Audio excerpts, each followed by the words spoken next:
Reka dusengera amashikanwa abana barimwo kuza. Urakoze data uri mu ijuru, turagushimiye ku byatanzwe, turagushimiye ku mashikanwa n'ibigira cumi batanze, tubasabiye umugisha ubahezagire kandi ubagire neza Mana. Ubongerezeho bakuye bagira umugisha mwinshi mu byo bakora byose, babigire mu mugisha data. Mwami Yesu urakoze, turagushimiye kumva gusenga kwacu, ni mu izina rya Yesu Kristo umwami wacu, amen. Reka muhaguruke dusengera abana tuba turukumugisha. Please stand up. We are going to pray for the tuba kids. turakumugisha bano bana. And we are going to confess blessings on them. Urakoze mwami Yesu. Turagushimiye kubwa abana bacu waduhaye, abana beza, abana bazima, abana bakomeye. Mana ibyo turabigushimiye. Igihe cyose turabakwereka tubateye kumugisha Mana. Icyo nzi ntakekeranya, ikiri mu kuboko kwawe kiba kirinzwe kurusha ibintu byose. Mwami Yesu ubahezagire kandi ubaturindire, reka ubwenge bwabo bakure bwaguka neza mu kukumenya Mana. Ubagire neza, ubarindire muri ino si iri mu izindi nyigisho. Turasabye ntihagire ikintu na kimwe kibi kizotera bano bana, ariko Kristo reka ubwenge bwabo bukure muri wewe. Ubahezagire baja mu miga yabo, tubatuye kumugisha kandi turavuze Mana urakoze kumva gusenga, ni mu izina rya Yesu Kristo umwami wacu, amen. Murakoze cyane, turashimiye Bonke na madame n'umwana. Thank you so much. We are happy and thank Bonke and his wife and the child. Turashimiye nuko tuzana n'undi muryango munini. And we thank you for bringing the visitors. Mitima yacu yanezerewe. We are so happy. Kandi wakoze gutumira bavandimwe. Thank you for inviting your family. Buri ahantu wagiye ukakunda wumva ko n'inshuti zawe zishobora kuhagenda. You always take your friends and your family to a place that you love. Rero umwami Yesu abahezagire. May God bless you. N'abashitsi bose batuganye no munsi. And all the visitors that came today. Reka mvuga amatangazo make anyuma tuje mu ijambo ry'Imana. We have some announcements. Dusenga kuwa gatatu dufite amasengesho kuva saa 4 gushika saa 9 ku bantu bafite umwanya. Kuwa gatatu Wednesday we have prayers. tuba dufite amasengesho. We have prayers saa 4 gushika saa 9 from 10 a.m. to 3 p.m. nta kindi ukora, tuza gusengera imirimo y'Imana. We only come here to pray for the Imana church. ntiyabigushoboza uzaze usengere n'ivyawe. If God gives you the opportunity, please come and pray for yourself. Kuba imbere y'Imana ni byiza kandi ari ivy'igiciro. It's valuable to be in the presence of God. Kuwa gatanu dusenga saa 2 y'ijoro gushika saa 5 y'ijoro amateraniro ya bose. And Friday we have a service from 8 p.m. to 11 p.m. Karibu cyane turabatumiye. We invite you. You are welcome. Kuwa Mungu ni saa 4 n'igice. And Sunday it's 10:30 gushika saa 7 tuba turangije. to 1 p.m. Iyo mucerewe ibitangura ndavyo mwumva muze muzinduka mukaza kare. Please come early. Hanyuma dufite ubutumire uno munsi saa 8. And we have an invitation at 2 p.m. today. Turasavye tuze gushigikira bene data bakoze Imana Kayitesi, bafite uno munsi barakora barashira ishengero ryabo ku mugaragaro, vyitwa ko barakora opening. Baraza kujya uno munsi naho ryatanguye, tugende tubashigikire. We are invited to go to support another church. They are going to open their church at 2 p.m. today. Tukaba dufite n'invitation yo muri Zion izaba ku kwezi kwa kabiri tariki 6 kuri 8, nazo baradutumiye. We also have an invitation from Zion Temple in February 6 to 8. Reka tuze tugende tubashigikire nabo. Please come and support them. Kindi naco nagira ndabibutse ko muvyitegura dufite amasengesho. I also want you to get ready. We have prayers. Y'imisi 7. 7 days prayers. Azohera itariki 2. And it's going to start 2nd of February. Tukazorangiza itariki 8 tugira n'ingaburo yera. To February 8th, and we will have the Holy Imisi Communion. 7 yo gusenga Imana yo kwisonzesha. 7 days of fasting.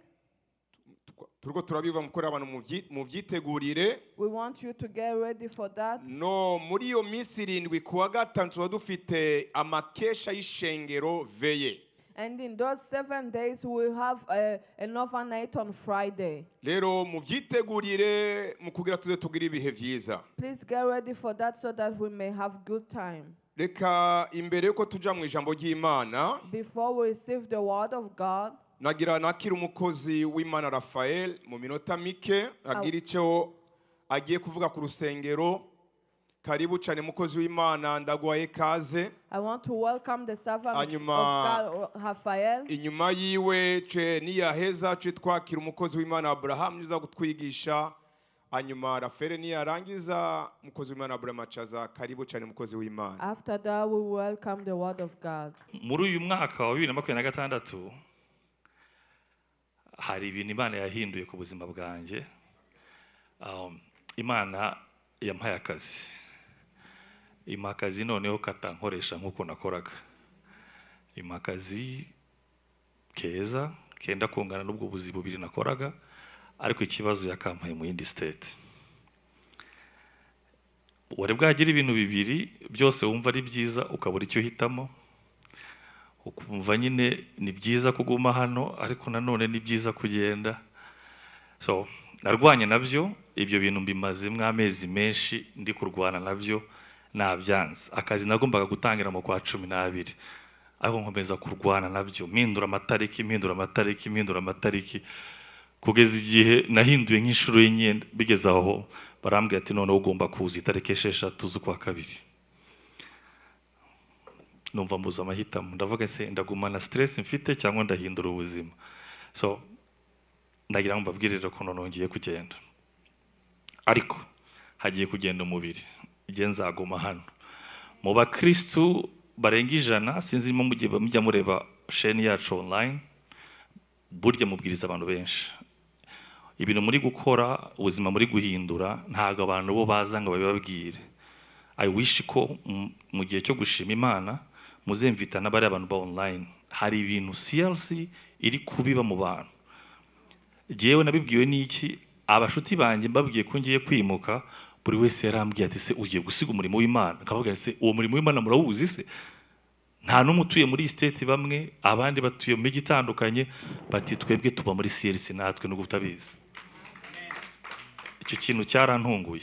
Abantu bose banzi, abatuye mu mastate atandukanye, n'abari muri za Michigan na hehe, baramamagaye bati se ugiye kuva muri CLC? Se CLC murayizi? Ati turakubona materaniro yose tuba duhari. Murumva ko mukora umurimo ukomeye. So ngiye kwimuka mu magambo makeya, birambabaje ariko biranashimishije. Numva nabuze nyine ko nabivuga. Ndashima Imana ko naje nkaba hano. Iminsi maze hano, Abraham tuziranye imyaka myinshi cyane. N'abari abana bo base mfite bataravuka Abraham twari tuziranye. Abraham tuziranye ari umusore uba kwa mukuru we kera. Abraham twasangiye ubugari imyaka myinshi. Ariko igihe cyose yigeze anyemvita ngo nzaze kuba muri CLC, kuva igitekerezo cyatangira, nta munsi n'umwe atambwiye kuza. Abraham niwe najya ngo mbabwire ngo ni nawe wanyakiriye nza muri Amerika, nsohoka mu ndege muri Tucson, niwe wanyakiriye, naryamye mu buriri bwiwe. Urumva mbere umuntu udasanzwe n'umuntu nubaha cyane. Ariko sinigeze nza iyo myaka yose, sinigeze nza ngo sinzi kwishushanya. Ibi niyo ntabyiyumvamo, sinjya mbikora. Narabyanze icyo gihe cyose, naramunaniye. Ariko umunsi umwe ndi mu bibazo byinshi, ntabasha kubona uko mvuga hano, ndemerewe musaba urufunguzo rwo kuza gusenga. Ni ujye unkingurira ku wa 3 nze hano nsenge. Ndumva ndemerewe. Arambwira ati mugira ikibazo na pasteur azaza musengane. Uwo munsi nyiri itorero uko muryibuka ryari rimeze, ntago ari uko nguko byari rimeze, nkaho nta muntu uhari. Jye namwatse urufunguzo, numva ko mwese mwagiye, noneho ngiye kurufata njyenyine. Nza hano ndasenga. Kuva uwo munsi sidasiba, nahuye na pasteur, nagiye mbabwire ko umupasiteri yanyereye imbuto nyinshi.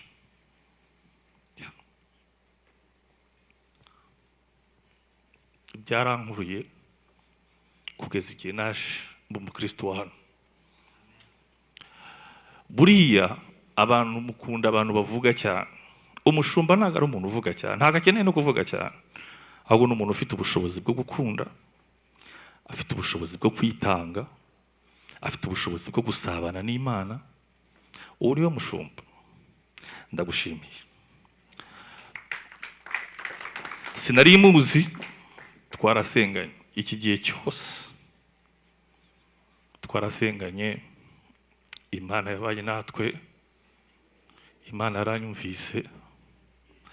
Email zose z'ibisubizo nabonye zazaga kuwa gatatu, zose. Ibyo nibyo mbabwira, ibintu byose nagiye nakira, ibisubizo byose, ibintu byose byiza byagiye ku buzima bwanjye pastor, byazaga kuwa gatatu. Buri munsi uko nasohokaga ahangaha nkafungura computer nahasanga email. Buri munsi iyo nabaga mfite ikibazo cyandemereye nabuze igisubizo nasanga email kuwa gatatu. Uko navaga hano nabaga niteguye guhura n'ikintu. Nibaza n'ukuntu nzabona inzu, credit zanjye zarapfuye, kuwa gatatu nabonye igisubizo, Imana irakimpa. Nagira ngo mbabwire ngo hano hari Imana. Bene simbizi uburyo haba, hari Imana kandi iri yerekwa ry'Imana muri gundire. Umugambi w'Imana ni munini kurenza ibi ngibi. So ndabashimiye muri make, ndabashimiye mwebwe mwese mwarakoze. Buri muntu wese uri hano yambereye umugisha. Everybody. Sinzi ukuntu nabibabwira. Yaba muto, yaba mukuru, yambereye umugisha. Amagambo mwavuze, uburyo mwabanye nanjye, urukundo mwadukunze, mwarakoze. Hanyuma icyanyuma nagira mbabwire ko ntabwo ngiye ku kazi, ariko ndi hano. Igihe cyose muzambona hano. Nkuko pastor yampamagaraga rimwe na rimwe ati ngwino wigishe, n'ubundi nampamagara ntabwo nzamusaba itike, sindi umushitsi, nzaza. Sindi umushitsi, hano ni mu rugo, igihe nziza nzaza. So ntaho ngiye ku kazi. Nutanambona uzajya ufungura computer uzajya umbona, cyangwa ufungure telefone yawe uzajya umbona. Nzaba mpari, ndahari, tuzahorana. Igihe cyose nzajya mbona okaziyo, hano ni mu rugo. Arizona nimaze mu myaka 8 ndumva niba atari 9. Urumva ni myinshi, mfite inshuti nyinshi cyane. So sinshobora kuva muri Arizona, rero nzahagoma. Ariko uyu mwanya nawusabye kugira ngo just mbabwire, nimutambona ku cyumweru ntimuzagira ngo nasohotse. Ntabwo nasohotse, genda hari, ndi hano kandi nzahora igihe cyose. Rero iki cyumweru kuwa 4 nzatangira gupakira ibintu. Ndashima abatangiye kuza kumfasha. Kuwa 4 nzaparika yuhora mu rugo, umunsi wose nzirirwa mpakira. Nubona isaha imwe nawe ukumva wa contribute ku ikarita imwe, uzaza ubikora, Imana izaguha umugisha. Hama kuwa 5 nzagenda kuwa 5, nzagerayo kuwa 6. Hanyuma mu cyumweru gitaha ntangire process zo kutangira akazi. Ngiye ahantu hakonje, imbeho ninkubita muzabona ngarutse.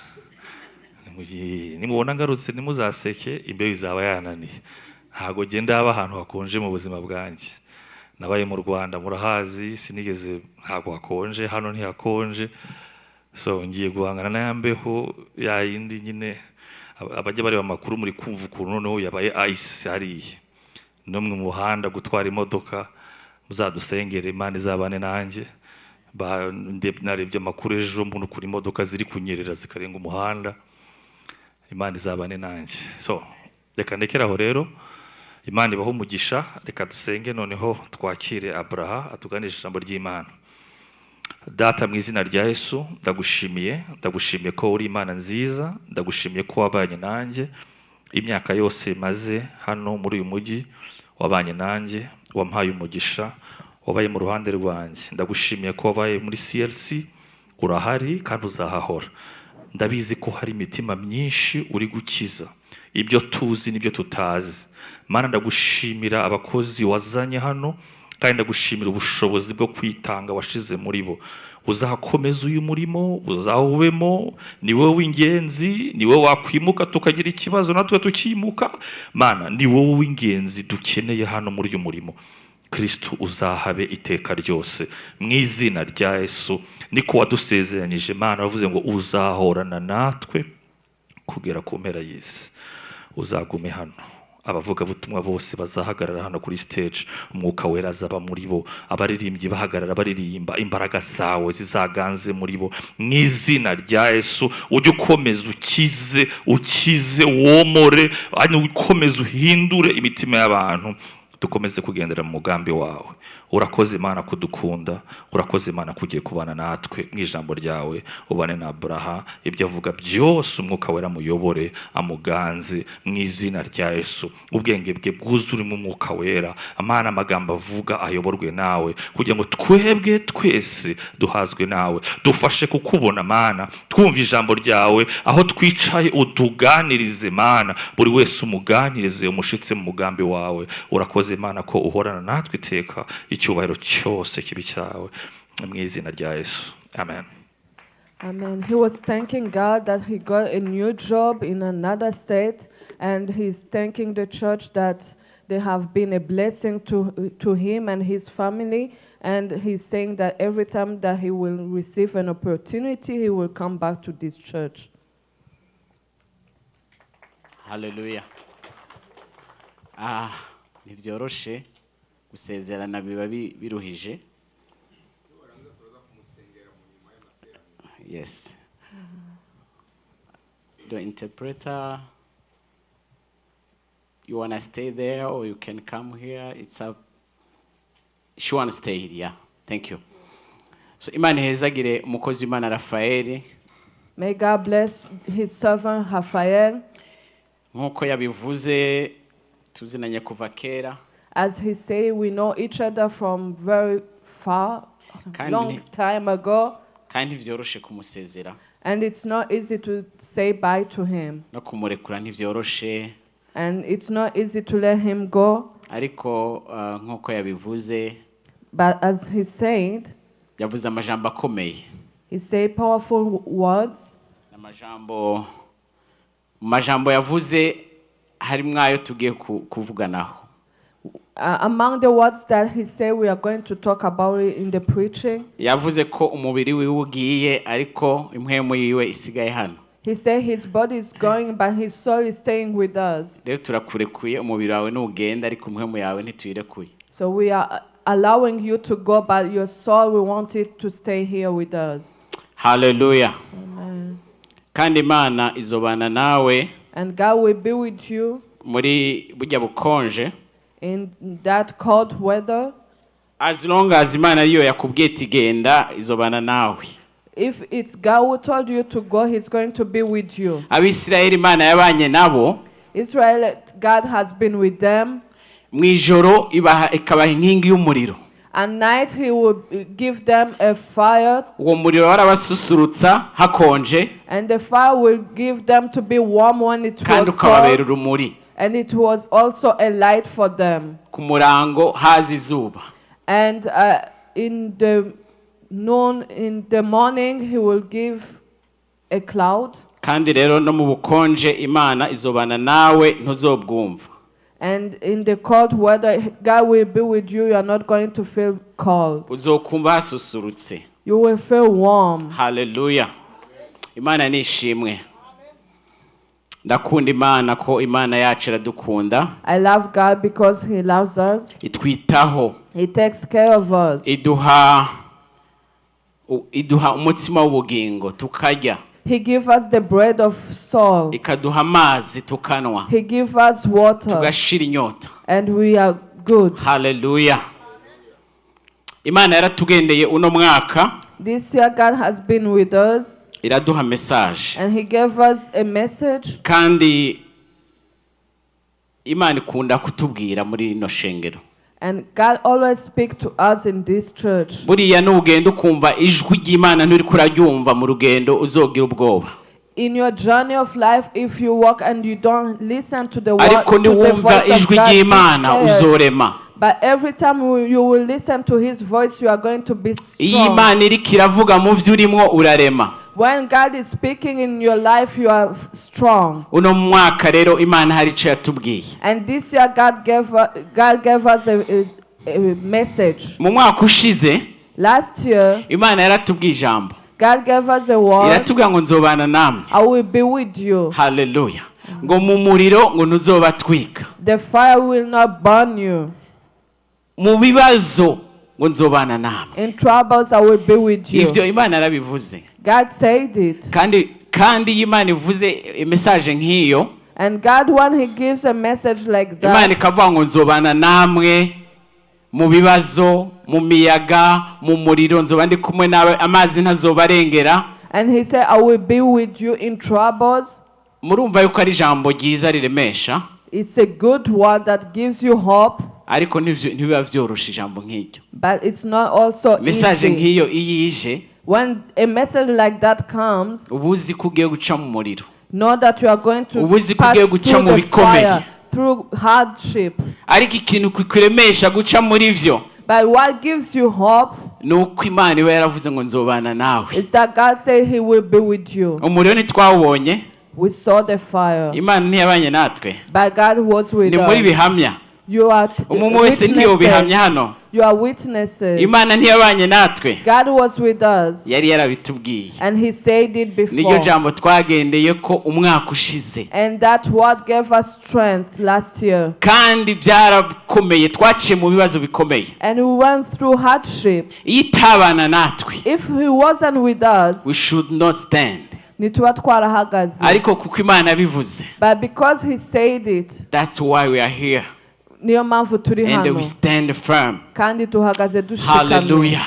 Nimba hari icyo Imana yakubwiye rero, If God told you nubwo something, wobona bikomeye, even when it's hard, uzohagarare. stand firm. Uno mwaka nawe yaratugendeye, And this year also he gave us a Hallelujah. word. iratubwira. And he told Hari us, message yatubwiye iri muri Yeremiya he gave us a message in Jeremiah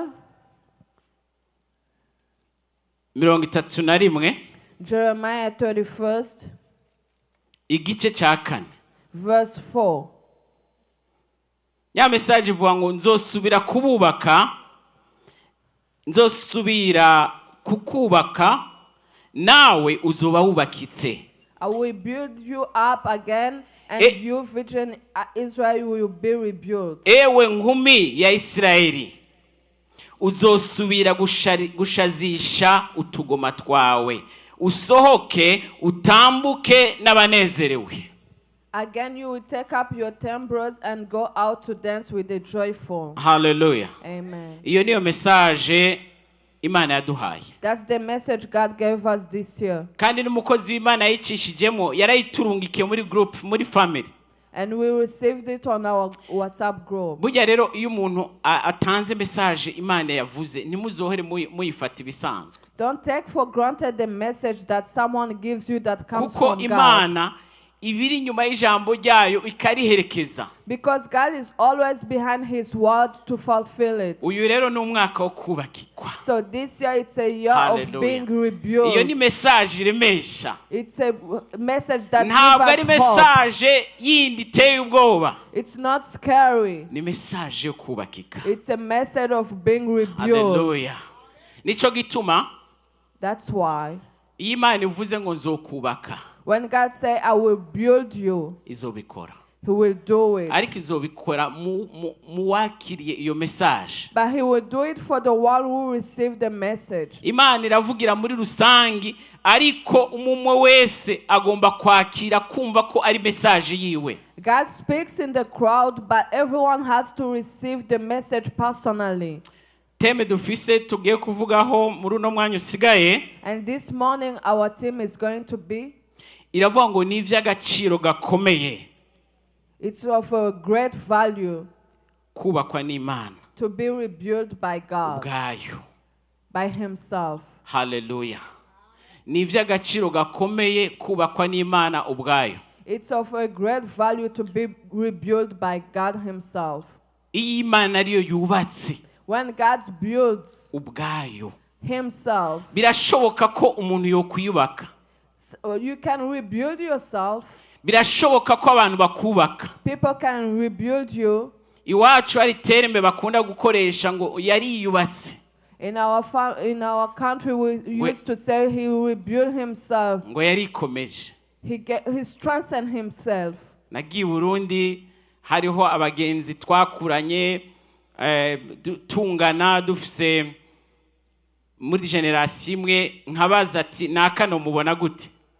I went back home and I found my fellow brothers and I was asking the news of everyone. Ukumva bambwiye ngo ngo naka yari ikomeje. And they will say that ntabwo person byoroshe strengthened kumubona. himself. It's no longer easy to see him. Ibyo birashoboka.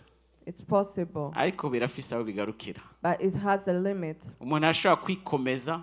Someone can strengthen Abantu himself. barashobora kubaka umuntu bakamushiramwe uburyo bakagerageza. People can try to Ariko rebuild hariho you. uruhande badashobora kubaka. But there is a Twumvise place that yuko they can do. umukozi that w'Imana they cannot Rafael do yavuze it. ngo azoba ari hano muri mu mpwemu ngo ariko umubiri we uzoba wagiye. The servant of God just said he will be here in spirit, but his body is Abantu going. boshobora kukubaka financially, People can try to rebuild you bakakubaka muri financially, position ikomeye, to give you positions. ariko uyo ntabwo ari wewe. That's not you. Umuntu agizwe n'ibice bitatu. A person is in three ways. Imana iyo ikubatse When God builds you up, irakubaka muri ivyo bice bitatu byose. He builds you up in those three categories. Ntabwo ari kukubaka mu buryo bifadika gusa. He doesn't do it financially only. Ku cyumweru gishize Last Sunday, umukozi w'Imana Rafael yatubwiye kukubakwa mu bitekerezo. the preacher Raphael gave us a preaching saying being built up in your mind, Kubaka ibitekerezo biri positive. having positive mindset. Ico ni igice kimwe kigize umuntu. And it's one of the category of a human Ariko being. ijambo ry'Imana mu Batesalonika 5:23 badushireho slide. But in 1 Thessalonians 5:23, Imana iragomba ko tubakwa muri dimension zose zitugize. God wants us to be built up in all the category of our lives. Haravuga ngo kandi Imana nyene amahoro ubwayo ibe ari ibeza muri byose. May God himself, the God of peace, sanctify you through and through. Impwemu yanyu, Your spirit, ubugingo your soul, n'umubiri. and the body. Byose. All of them. Bingahe? Byose. All of them. Ngo bize bisangwe bitagira umugayo aho umwami wacu Yesu Kristo azozira. Be kept blameless at the coming of our Lord Jesus Christ. Twumvise ngo impwemu yanyu, Your spirit, ubugingo n'umubiri, your soul, and the body. ivyo ngo byose byubakwe It has to be built kukugira up ngo umwami Yesu naza so that when our Lord Jesus will come, azosange bitagira umugayo. he will find it blameless. Hallelujah. Amen. Hari igihe twokwibagira tukiyumvira ko ari igice cy'impwemu gusa, Sometimes we think it's the spirit only, ariko ngo tugomba kubakika mu bice byose. but we have to be built up in those three categories. Hallelujah. Amen. Kuko ijambo ry'Imana kandi mu Baroma Because in Romans, riravuga ngo nuko bene data ngo ndabahanura ngo kubw'imbabazi z'Imana ngo mutange imibiri yanyu ibi bimazi bizima vyera bihimbara Imana ngo niho kuyikorera kwanyu kogira ikimazi.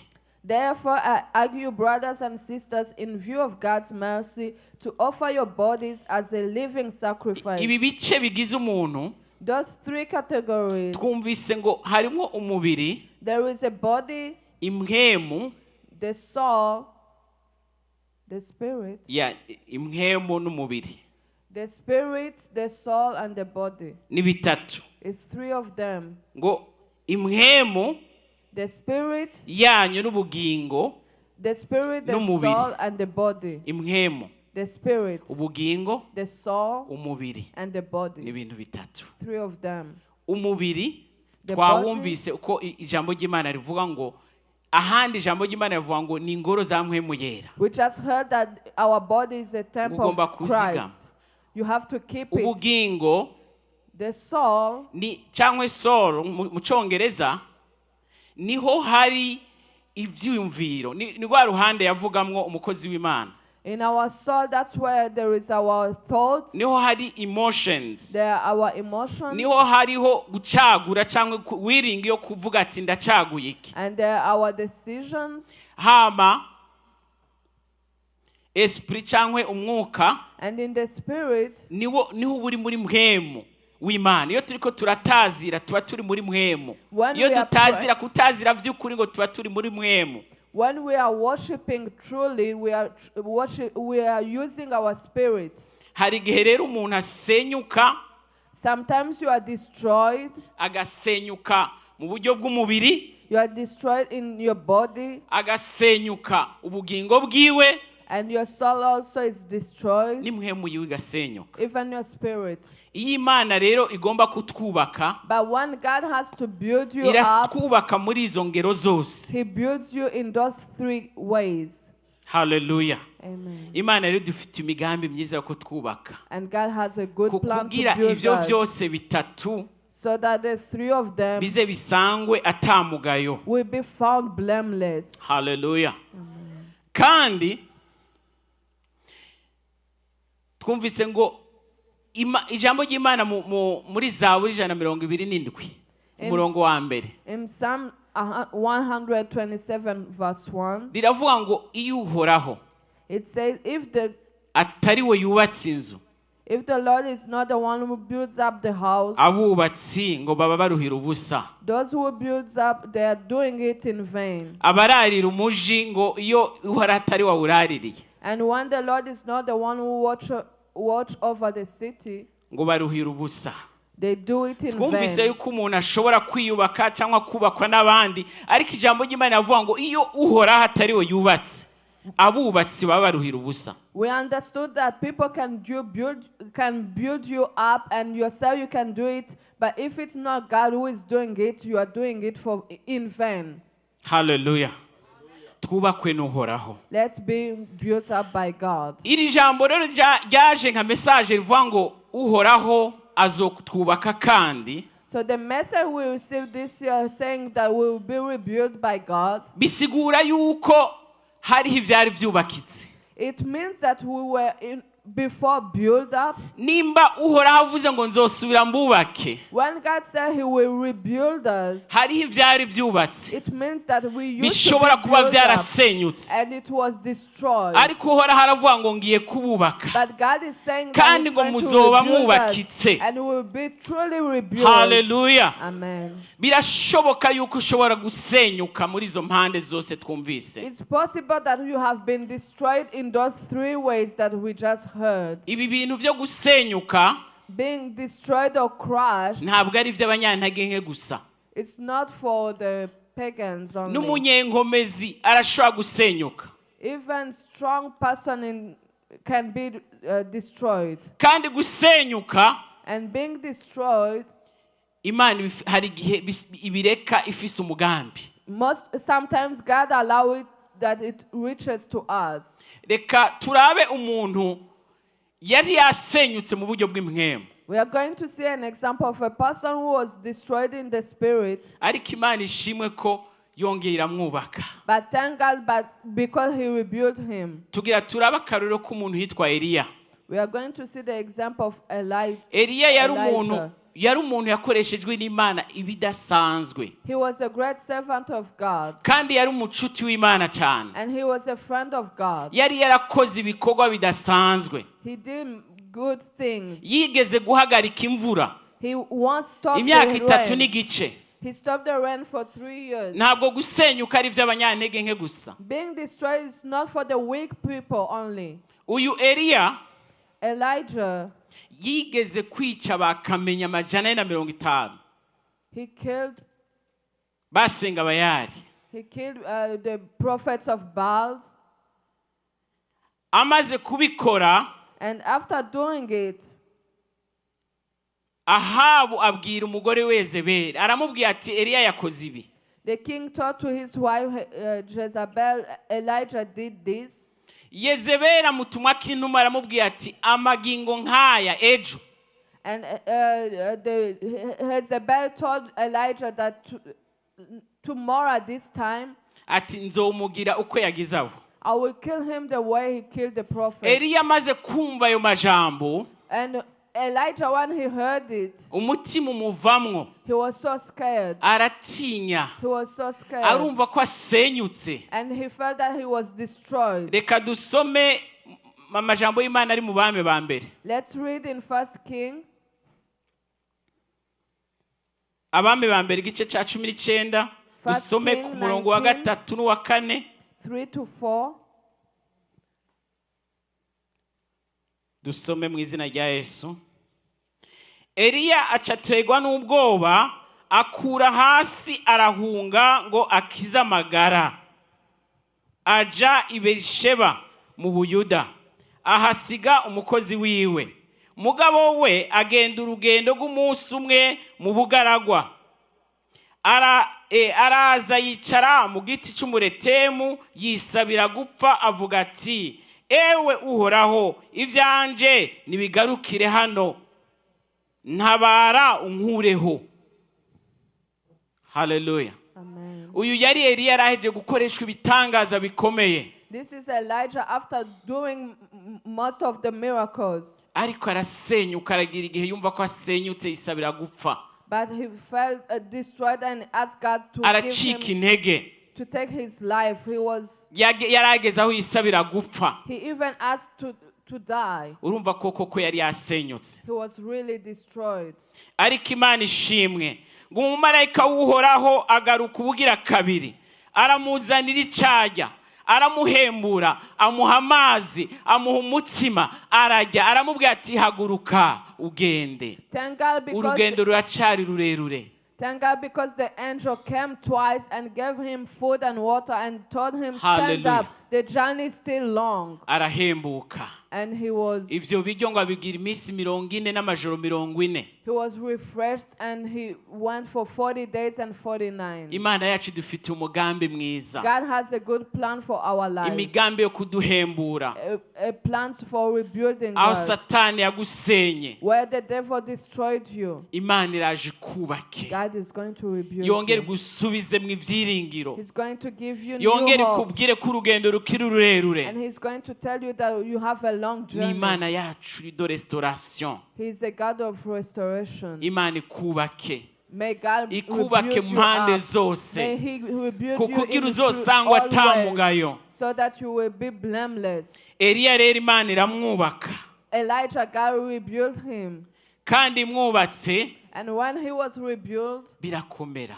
He was firm. Yongera asubizamwe intege. He was yongera akoreshwa n'Imana. And he was again used by Hallelujah. God. Hallelujah.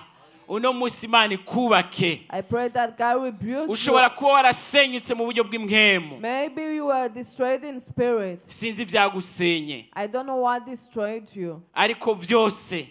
But all of them. Umwansi ashobora kuba ari we yagusenye. Maybe it's the devil who did it. Yagomba kukurangiza. He wanted you to ariko Imana ishimwe kuko ihari. But thank God that you Imana irashaka kukugirira neza. And God wants to do Imana irashaka kukubaka. He wants to rebuild you. Ni ivy'igiciro kubakwa n'Imana. It's for great N'ubaka value n'Imana to be rebuilt by uzokomera. God. When you are rebuilt by God, you are strong.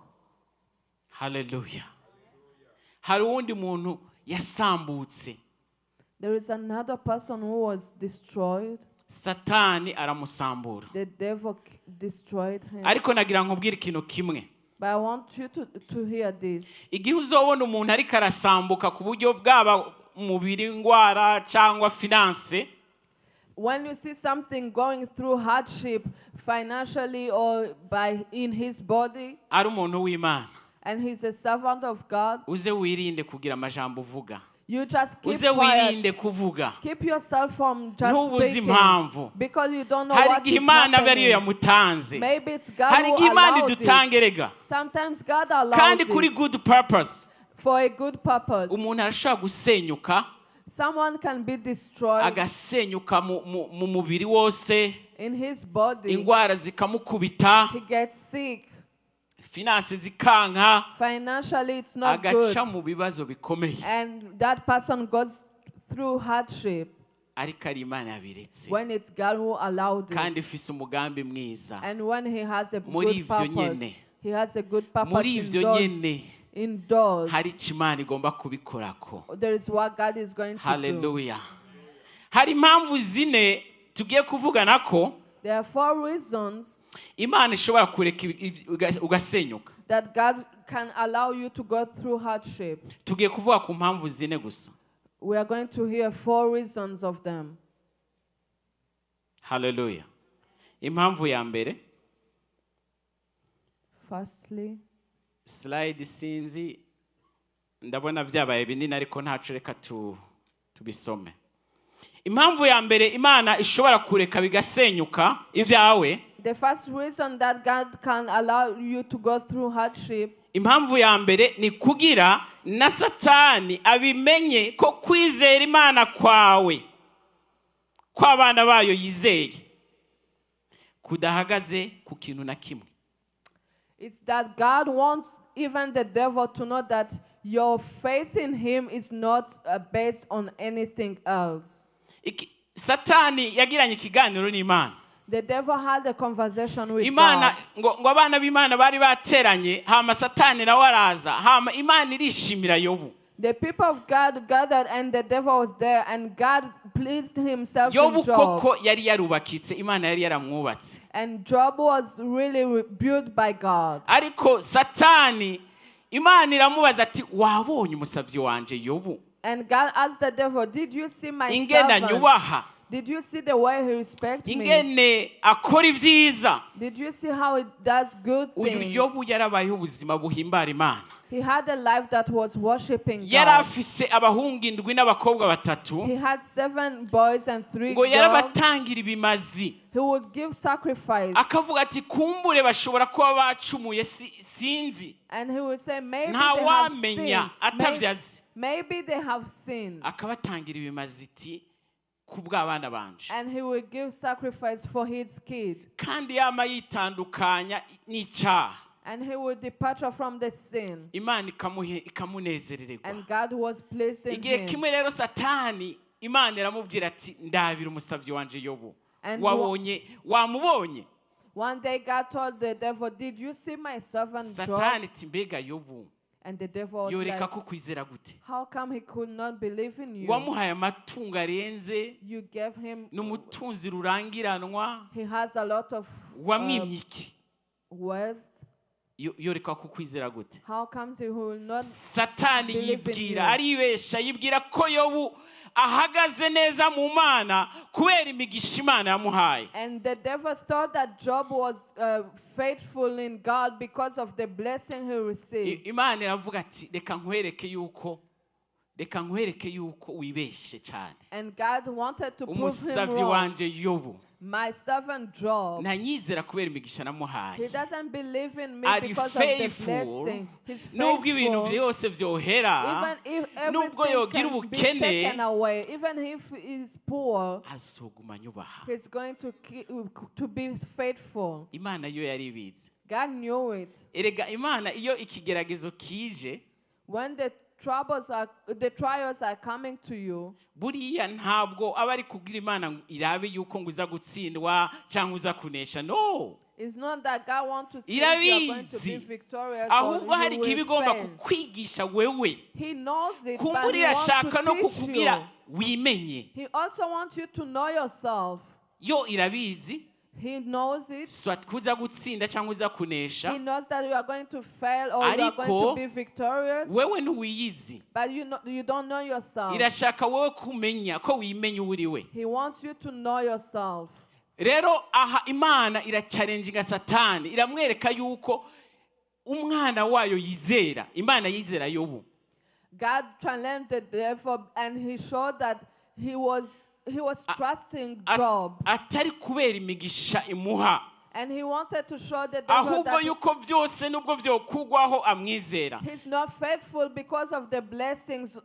Even if it's taken away, he's going to be faithful. Imana iravuga ati ndaguhaye, genda ndaguhaye ukuboko kwawe, genda ukore byose kubyo, ariko ntihagira handi ukora. God allowed the devil to put Job in trials. Twumvise ko umuntu agizwe n'ibice bitatu. We heard that we have 3 types, 3 Iramuha categories amatungo yose in our tigenda. life. He said, take everything he has. Ibyayo birakubitwa, murabizi amakuru. You know the story. Byose biragenda. Everything was taken away. Hallelujah. Amen. Ariko Yobu, By Job, reka dusome let's read ingene yavuze. the way he said.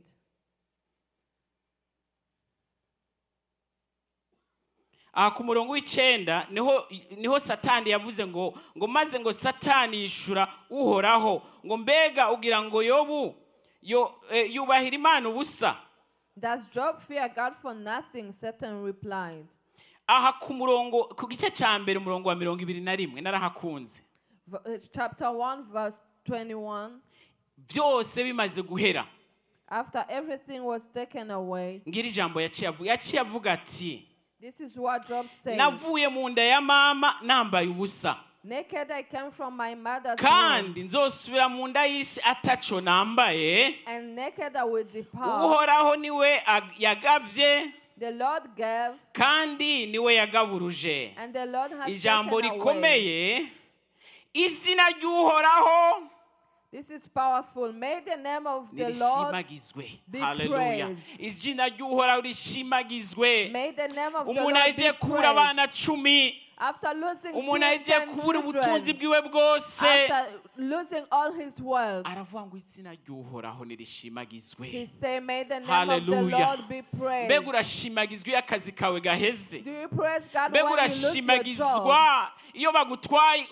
Izina ry'Uhoraho rirashimagizwa iyo bakutwaye inzu. Is the name of the Lord Mbega being ugiye praised when bankruptcy they take your urashimagizwa. house? Urashimagiza izina ry'Uhoraho. Do you thank God when you are in the bankrupts?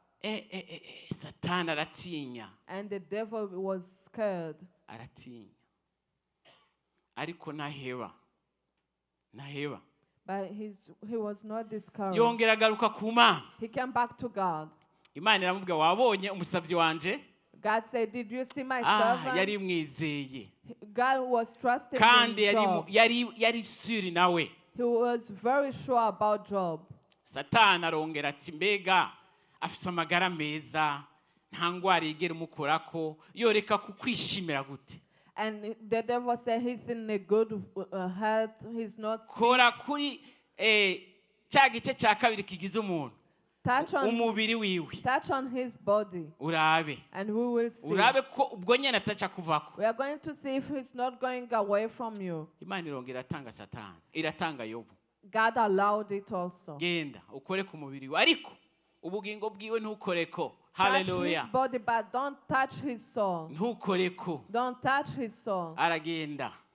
Amuteza ingwara, amuteza ibihute, amuteza ibibazo, ngwara zose. And Job got really sick. Hallelujah. Amen. Yobu nahone ntiyavuye ku Mana. And he was still faithful to Yagumye God. yizeye Imana. He was still faithful to God. Hallelujah. Amen. Yagumye yizeye Imana. He was still faithful to God. Aragwara ibihute. He got sick on his Amaze skin. kugwara. When he was sick. Nico gituma navuze ati nubona umuntu w'Imana ariko arageragezwa. That's why I said when you see a Uze servant of wirinde God uvuge in trials, make. don't speak a lot. Amaze kugwara ibihute umubiri wose umumereye nabi. When he was really sick on his skin. Reka tunyarutse tudasoma. Abagenzi be baraza batatu. Baramubwira ati nta muntu yubaha Imana ashobora gushikirwa n'ivyo. His friends told him, no one can be faithful Wewe to God and receive waracumuye. these trials. You have sinned against Wewe God. ntukiri umwizerwa w'Imana. You are no longer faithful to God. Abagenzi biwe. His friends, that's what they said. Hari igihe uzoca mu bibazo. Sometimes you will be in Uriko trials. urasenyagurika. You will be in trials. Abagenzi wari wizeye. And your close friends, bakakubwira ati wewe nturi umuntu w'Imana. they will start saying that you are Hari not igihe a ibyo bibazo servant bariko of God. birasenyuka. Maybe you will be in Abantu bokuremesheje. and those people who give you strength, Bakakubwira ko wacumuye. they are the one who are going to judge you and Ariko condemn humura. you. But Humura. don't be scared. Hariho Imana izokubaka. There is a God who is going to rebuild you. Dusomye tumanutse igice cya 42 ku gitabo cya Yobu. When we keep reading in Job 22, tubona ingene Yobu yashumbushijwe. he was rebuilt up. Imana isubirira mwubaka. God rebuilt him up. Imuha ibyarenze ibyo yari afise. He gave him Intumbero ya more kabiri than yuko what he Imana had. ishobora kureka kukugira ibyawe bisenyuke, The second reason irashaka why kuguha God can ubwiza allow you burenze ubwa mbere, to be in the irashaka trials, kuguhingura want to give you a birenze. good, another Haleluya. glory. Yobu arahingurwa n'Imana birenze. He was rebuked by God. Yobu imuha abandi bahungu, He gave him other imuha children, abakobwa beza other sons gusumba. and other daughters. Yobu imuha kuramba imyaka 140. And he lived Inyuma y'ivyo for bibazo, 140 abona ngo years. abuzukuru biwe, He received his abona grandchildren, n'ubuvivi. even the Hallelujah. great-grandchildren. Imana irabireka kubera igomba kugira vyiza birenze ivyo. God allowed it so that he can give you Imana more irabireka glory. bikagenda. He allows it to go. Irashaka kuguhingura, He wants irashaka kukubaka ufise ubwiza bushasha. He wants to give you another Hallelujah.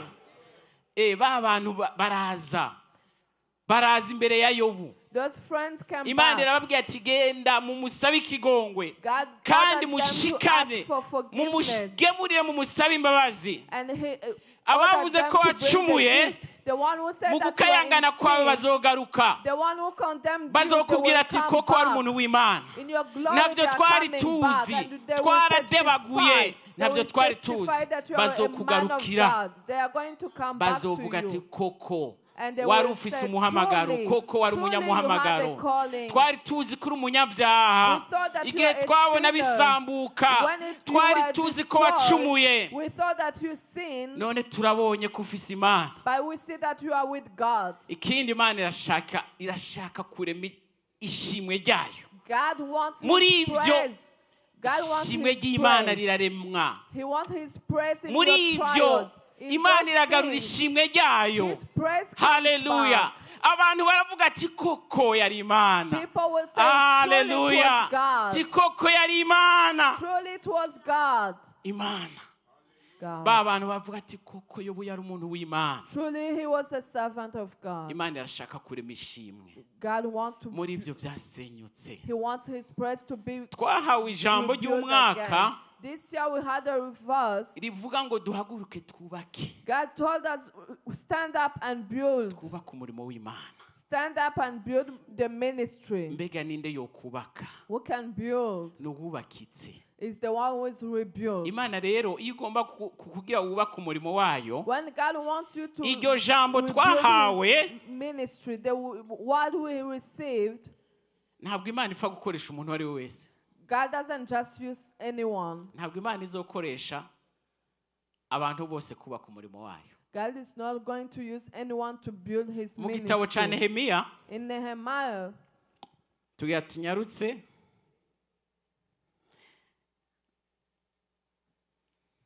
igice cya mbere. Nehemiah chapter 1.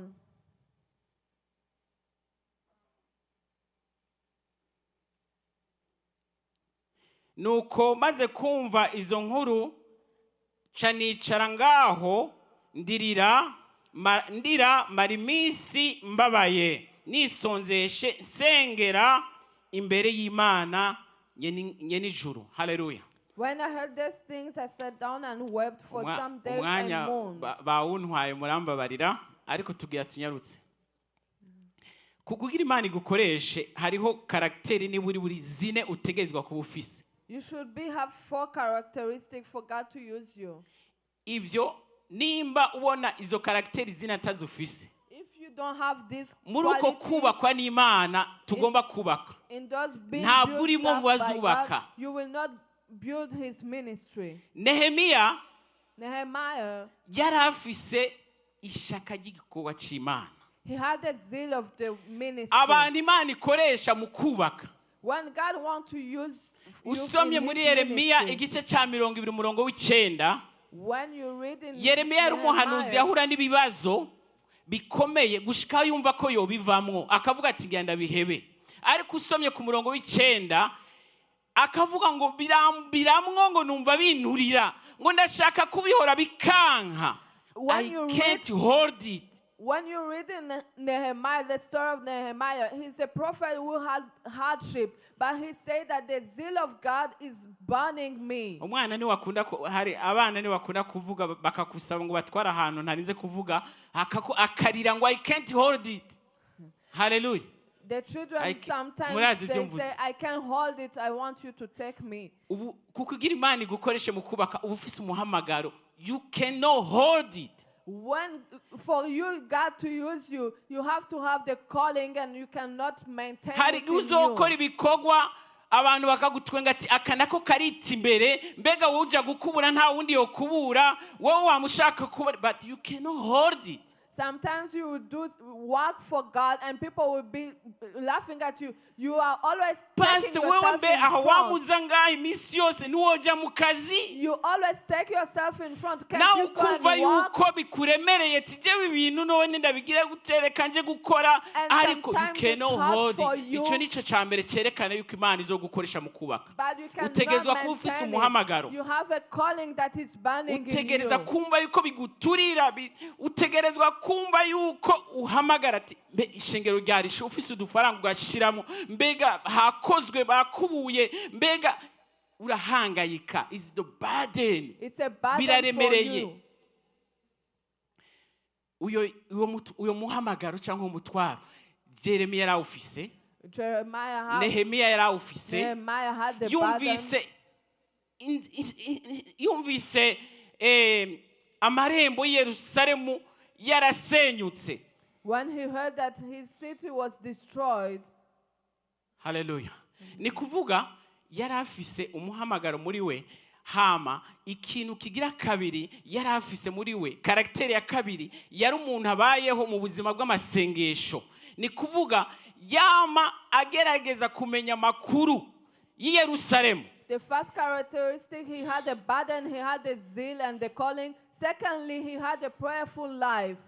Akabaza ati bimeze gute hariya? And he would always ask about the news of Wamushaka his kumenya city. makuru y'ijuru. You always want to hear the news coming from the Yeremiya amaze heaven. kumva makuru, After hearing araronka the makuru news, yuko amarembo y'i Yerusalemu yasambutse, knowing that it was destroyed, yaciye asenga ya karakteri, arasenga Imana, he started praying ararira, and he wept. ararira Imana, He wept. yumva ko agomba kubaka.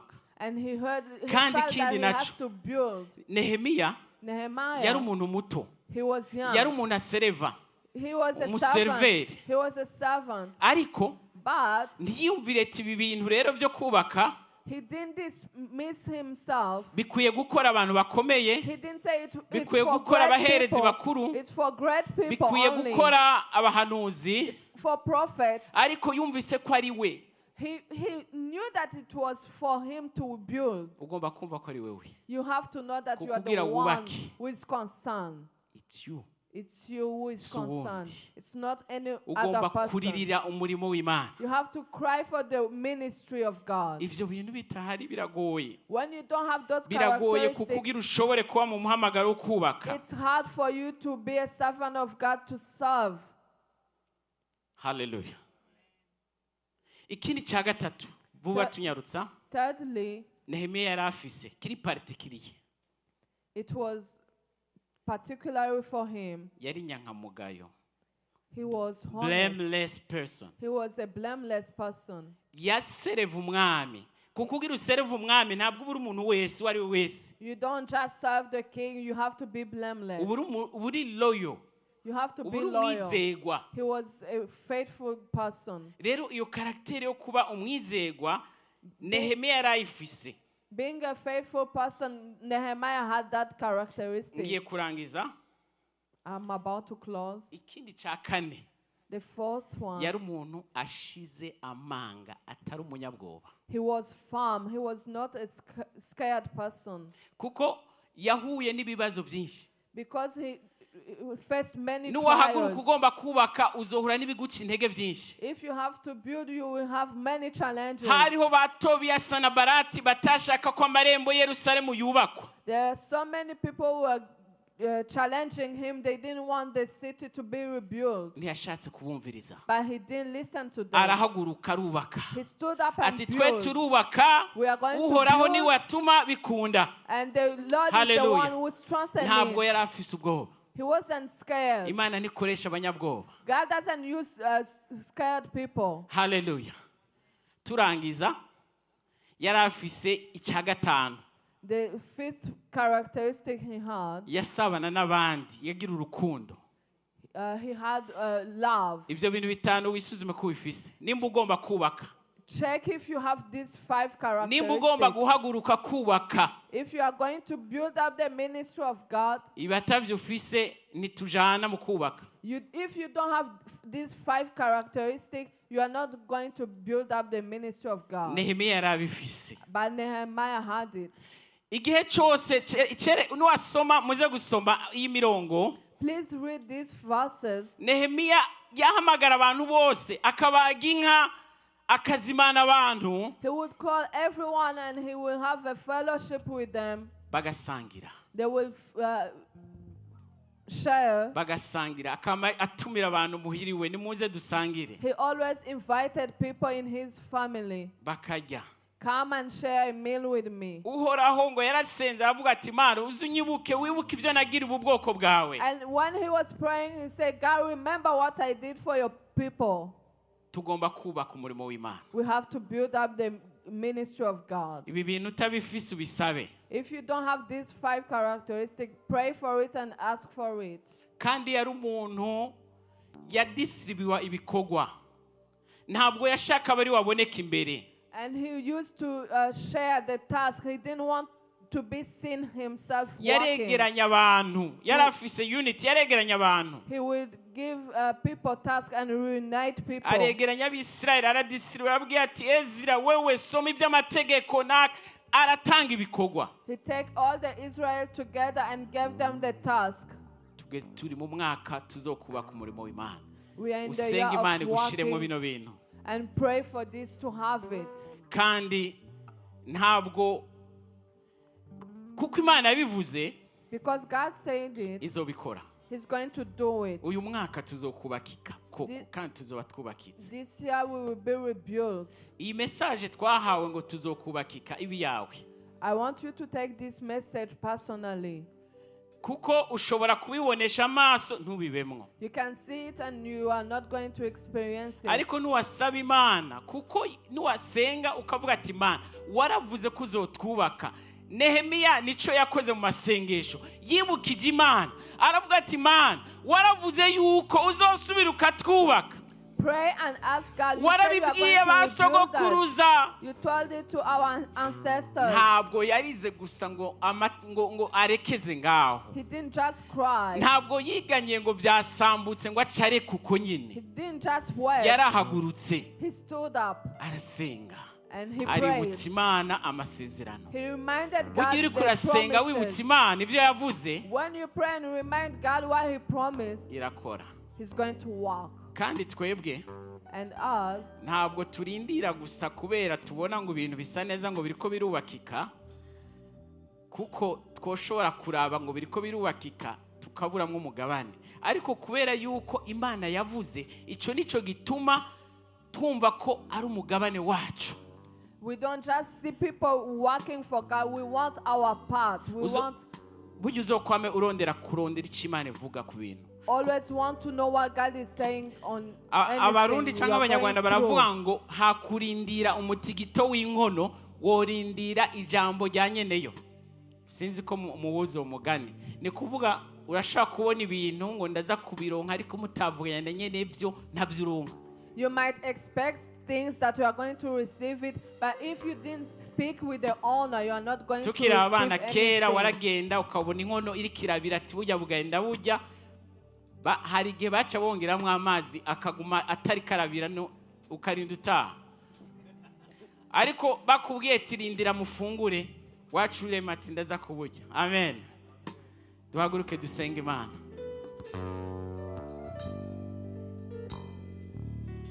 Niguse tena senga Imana itwubake kandi twubake mu muhamagaro wayo.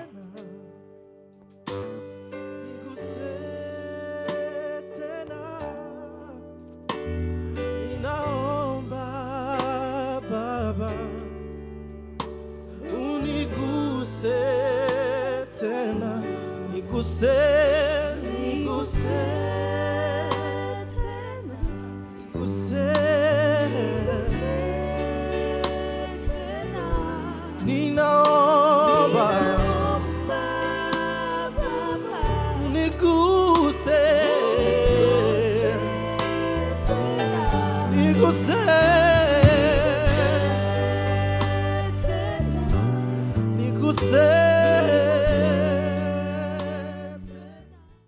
dukomera amashi ijambo ry'Imana. Twagira dusengere umukozi w'Imana Raphael, ariko umudami wiwe aracari ngaha ndaragenda, agiye gutegura inzira, niyasanga bikomeye tuzobona garuse asanga umugore ngaha. Rero umuntu asize umugore ngaha byerekana ko ataragenda neza. Reka muzamube hafi. Francine azoba kiringa, reka tumusengere mu kugira ayo mabara bazogendamwo n'aya masino hari. Turabona amamodoka menshi aragwa, ariko Imana izamurinde. Ngwino tambuka ngaho imbere tugusengere mukozi w'Imana. Haleluya. Reka tumwature kumugisha. Azojana n'abana babiri, mukuru na mutoyi, bajya bakuru ngira bari muri Sunday school, ariko niwe ari umutwe. Reka dusenge Imana. Urakoze mwami Yesu, ndagushimiye kubw'umukozi wawe Mana. Wagize neza Mana mu gihe tumaranye dusengera ku karago. Mana turabigushimiye kubera ari ibintu byinshi watubariye, wavugiye aho twasengeraga. Turagushimiye ko ari ibintu wuguruye Mana. None mwami Yesu, uyo mugisha wuguruye ntihagire Satana zo wivangamwo Mana. Kwimukana ibintu bitoroshe Mana, hari ibintu atakaza amahera menshi, agatakaza uburyo, akaba agiye kwiyubaka bushasha. Ndasabye Mana uzamwubake. Hari ibyo yasambuye, hari ibisambutse, ariko hari ibintu ugiye kubaka muri we Mana. Reka uzagenda uvyubake Mana. Urugendo azokora Mana uzujyane nawe, uzamurinde mu rugendo, uzamurinde muri iryo barabara, uzamurinde muri ayo masino. Mwami Yesu uzabane nawe, uzamuyobora, uzamurinde Mana. Azagira umugisha Mana. Icyo tumusengeye Mana, imbuto wamushizemo Mana, reka azakorera Imana. Reka uzoyagure, reka azabe mu mavuta, reka azabe mu mwuka, reka uzamukoresha ibikomeye Mana. Turamusenge mugisha w'Imana, uzabane nawe. Turasengera umugore we akiringa Mana, tumusabiye umugisha, turamuhezagiye Mana, ugire neza. Turasengera urugo rwiwe, uzuruzigame. Turakoze, turagushimiye Mana. Turagushimiye kubw'ishengero ryose Mana. Ndasenga ishengero ino ndwi twe kugira Mana, reka ishengero ryawe Mana rigira umugisha Mana. Natwe umugisha kubanyashengero, natwe indwi y'umugisha, natwe indwi y'umuhezagiro, natwe indwi yo kuzigamwa. Uruturindira imiryango, uturindira abana, uturindira ubuzima. Ino ndwi twe kwinjiramo Mana bitubere bidasanzwe. Mwami Yesu, umugisha wawe ubane n'ishengero, ujane n'ishengero. Mwami Yesu uhezagira ubwoko bwawe Mana. Ishengero rijyaza kuva ngaho rigena Mana, tujyatuye kumugisha kandi uruhezagire, uhezagira ubwoko bwawe Mana. Turagukomeye amashi Mana, tuvuga urakoze ko wabanye natwe dutangura kandi turangiza. Dusenze mu izina rya Yesu Kristo umwami wacu, amen. Yesu abahezagire, murakoze.